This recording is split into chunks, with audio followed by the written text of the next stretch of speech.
Hi, if you want to turn off your Samsung Galaxy S22 Ultra, follow these steps. So we have three options how we can turn it off. The first one is basic. We can just press and hold volume down and side key at the same time like that till we see the power off menu appears on the screen.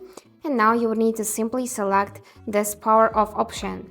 Now the second way, you can just swipe 2 times from the upper right corner to trigger the control center. And here above the control center you can see this power button, which will lead us to this power off menu as well. And select the power off button. And now you can also set your side key to open power off menu, but now it opens Bixby, so let's solve this problem. For that, go in the settings. Here choose advanced features, select the side button, and for press and hold switch to open the power off menu.